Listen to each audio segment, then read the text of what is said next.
இதில் வந்து பார்த்திங்கன்னா ஆட்டோமேட்டட் ரோஸ் வந்து எப்படி உருவாக்குறது அப்படின்னு தான் பார்க்க போகிறோம். இப்போது ஒரு சாம்பிளுக்கு நான் ஒரு சின்ன டேட்டா டைப் பண்ணிக்கிறேன்.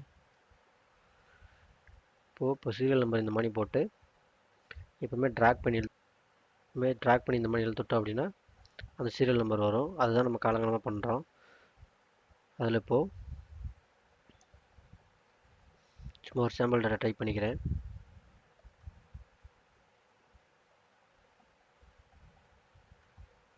இப்போ ஒரு 17 ரோஸ் வந்து நான் டைப் பண்ணியிருக்கேன். இப்போ நம்ம இந்த சைடு வந்து சீரியல் நம்பர் வந்து பார்த்திங்கன்னா ட்ராக் பண்ணி இழுத்து விட்டோம். அதனால் சீரியல் கரெக்டாக வந்துருச்சு. இப்போது இதில் ஊடால ஒரு 4-5 டேட்டா வந்து டெலீட் பண்ணுறோம் அப்படின்னு வச்சோங்களேன். டெலீட் பண்ணிட்டோம் அப்படின்னா இங்கே வந்து பார்த்திங்கன்னா 6க்கு அப்புறம் 7 இருக்காது. 7, 8, 9 அந்த இதை வந்து நம்ம டெலீட் பண்ணிட்டோம் அப்படின்றனால நம்ம எதுக்கு டெலீட் பண்ணணுமோ அந்த சீரியல் நம்பர் போயிட்டு புதுசாக வந்து வரும். சரிங்களா? இப்போது இதுக்கு பதிலாக நம்ம ஆட்டோமேட்டட் சீரியல் ரோஸ் க்ரியேட் பண்ணிட்டோம் அப்படின்னா இந்த மாதிரி நீங்கள் டெலீட் பண்ணாலும் ஆர்டர் என்ன சீரியல் இருக்கோ அதான் காட்டும். அதான் எப்படின்னு பார்க்க போகிறோம். சரிங்களா?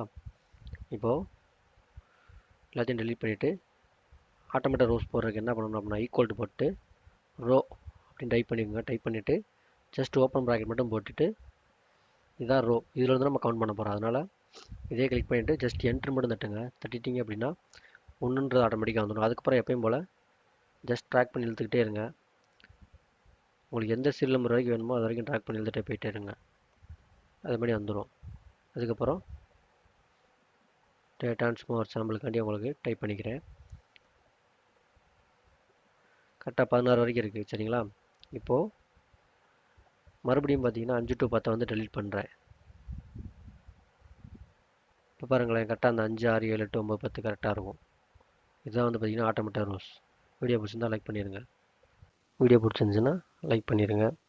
அப்புறம் ஏதாவது குறை இருந்துச்சுன்னா கமெண்ட் பண்ணிடுங்க. சரிங்களா? நன்றி, வணக்கம்.